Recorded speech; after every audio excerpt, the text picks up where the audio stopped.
এখন এই মুহূর্তে সুরক্ষিত নয়, যার দেশের নদ নাফ নদ একতরফাভাবে বন্ধ করে রেখেছে আরাকান আর্মি। আপনি আমার থেকে অনেক ভালো জানেন বিমলবাবু যে নাফ কতটা গুরুত্বপূর্ণ চট্টগ্রাম যাওয়ার জন্য, টেকনাফের জন্য। এবং আমি আজকে কেপ নেগ্রাইজের কথা বলেছি, আপনাদের তো হাতের তালুর মতো চেনা।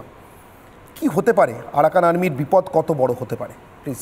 দেখুন, আরাকান আর্মি কিভাবে কি করবে তার আগে মিস্টার ফারুক হাসান যে কথাগুলো বললেন আমাদের দেশ সম্পর্কে, একটুখানি আমি জানাতে চাই। ওনাকে শুধু নয়, আজকে যারা টেলিভিশন দেখছেন তাদের সবাইকে, সে বাংলাদেশের হন আমাদের ভারতবর্ষের হন। আপনি ভুলে গেছেন যে আমরা ভারতীয় সেনাবাহিনী কিন্তু নিজের ইচ্ছে করে যায়নি আপনাদের দেশকে স্বাধীন করতে। আপনারা আমাদেরকে ডেকেছিলেন, আমরা সেই জন্য গিয়েছিলাম। আর আজকে আপনারা যে সুবিধা, স্বাধীনতার যে সুবিধা ভোগ করছেন, সেটার জন্য একমাত্র ভারতীয়রাই অংশীদার। কারণ হচ্ছে চিন্তা করুন তো, 4 তারিখে আমি একটা ইনস্ট্যান্স দিচ্ছি আপনাকে। 4 তারিখে আপনারা খেয়াল রাখুন, 4 ডিসেম্বর 1971 যখন আমি এবং আমাদের জাহাজ নিয়ে আমরা বেরোই বিশাখাপত্তনম থেকে, আমরা শুধু খবর পাই যে পাকিস্তানের যে সবচেয়ে বড় সাবমেরিন যেটা পিএনএস গাজী, যেটার মোকাবেলা হয়তো আমরাও করতে পারতাম না, কারণ আমাদের কাছে, আমাদের দেশেও সেরকম সময় ওইরকম অত মডার্ন সাবমেরিন ছিল না। খেয়াল রাখবেন সেই দিন 4 ডিসেম্বর 1971 আমরা যদি সেদিনকে আমি আমার হাত দিয়ে সেদিন যদি আমরা পিএনএস গাজীকে শেষ না করতে পারতাম, আজকে আপনারা কোথায় থাকতেন চিন্তা করে দেখুন একটুখানি। আপনাদের আজকে যে কুৎসা লাটাচ্ছেন ভারত সম্পর্কে, আমরা যদি সেদিনকে না আটকাতাম পিএনএস গাজীকে, তাহলে বাংলাদেশ তো হতোই না, চুরমার হয়ে যেত সমস্ত কিছু। সেই জিনিসটা যদি ভুলে যান তাহলে আমাদের কিছু বলার নেই। আর আরেকটা জিনিস খেয়াল রাখবেন, আমরা কখনোই আপনাদের ইন্টারনাল ব্যাপারে নাক গলাই না। ভারতবর্ষ কোনো দিনের জন্য কোনো ইন্টারনাল ব্যাপারে নাক গলায় না।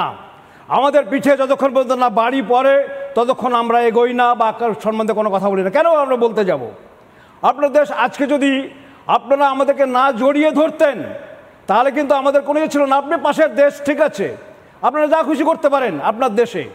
আপনার দেশে আমাদের কোনো মাথা ব্যথা নেই সেজন্য, কিন্তু মাথা ব্যথা ওইখানে আছে যেখানে আমাদের হিন্দুরা আজকে চিন্তা করে দেখুন তো কোথায় এসে দাঁড়িয়েছে, কোন দিক দিয়ে। আমরা সব দিক দিয়ে আজকে আমরা ভারতীয়রা আপনাদের কাছে একটা অদ্ভুত জিনিস হয়ে দাঁড়িয়েছি। কারণ হচ্ছে আপনারা যেভাবে প্রচার করছেন আমাদের বিরোধিতা করছেন, ভারতের বিরোধিতা করছেন আপনারা, আমরা নই।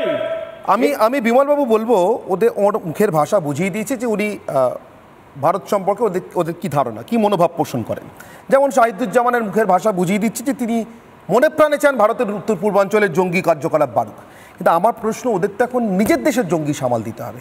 এই যে কুকি ন্যাশনাল ফ্রন্ট বান্দরবানে পুষেছে লুৎফুজ্জামান বাবররা, তাদেরই সহযোগী ফারুক হাসানরা, এই যে রোহিঙ্গাদের পুষেছে, আনসারুল বাংলা ট্রেনিং দিয়েছে, জামাতুল মুজাহিদিন বাংলাদেশ ট্রেনিং দিয়েছে, এখন এদের সঙ্গে তো লড়তে আসছে চীন ন্যাশনাল আর্মি। এদেরকে লড়ে তো চট্টগ্রাম থেকে, বান্দরবান থেকে বঙ্গোপসাগরের জলে ছুঁড়ে ফেলতে চায় আরাকান আর্মি। এরা বলছে আরাকান আর্মির সঙ্গে আমাদের কোনো গণ্ডগোল নেই।